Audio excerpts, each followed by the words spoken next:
గౌరవ ముఖ్యమంత్రి వర్యులు రేవంత్ రెడ్డి గారు మీరు చెప్పినటువంటి నీతి వ్యాఖ్యలను మీరు పాటిస్తే బాగుంటుంది. ఉద్యోగాల విషయంలో మీరు అడ్డంగా అబద్ధాలు ఆడారు. ఉద్యోగాల విషయంలో కేసీఆర్ గారిని బద్నాం చేసే ప్రయత్నం చేసిండ్రు. ఇప్పుడు మీరు వేసినటువంటి టీఎస్పీఎస్సీ నిజంగా మీకు చిత్తశుద్ధి ఉంటే, నిజంగా మీకు అవినీతి మరక అంటొద్దని మీరు అనుకుంటే తక్షణమే మహేందర్ రెడ్డి గారిని తీసేసి ఎంక్వైరీ వేయండి. అవినీతి జరిగింది వాస్తవమా కాదా ప్రజలకు తెలియజేయండి. రెండవది, కేసీఆర్ గారు వేసినటువంటి ఉద్యోగాలు మేమిచ్చినట్టుగా చెప్పుకుంటా ఉన్నారు. దాన్ని మేము తీవ్రంగా ఖండిస్తా ఉన్నాం. టీఆర్ఎస్ ఎమ్మెల్సీ కల్వకుంట్ల కవిత గారు మాట్లాడడం జరిగింది. నిజంగా అసలు ఆమె ఎందుకు ప్రెస్ మీట్లు పెడుతుందో, ఎందుకు మాట్లాడుతుందో నాకైతే అర్థం కావట్లేదు.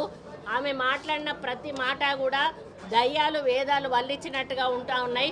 9.5 సంవత్సరాల వాళ్ళ కాలంలో తెలంగాణ కొట్లాడి తెచ్చుకున్న తెలంగాణ వాళ్ళ చేతిలో పెడితే తెలంగాణకు న్యాయం చేయలేదు, తెలంగాణ యువతకు న్యాయం చేయలేదు, ఎక్కడ అభివృద్ధి లేదు.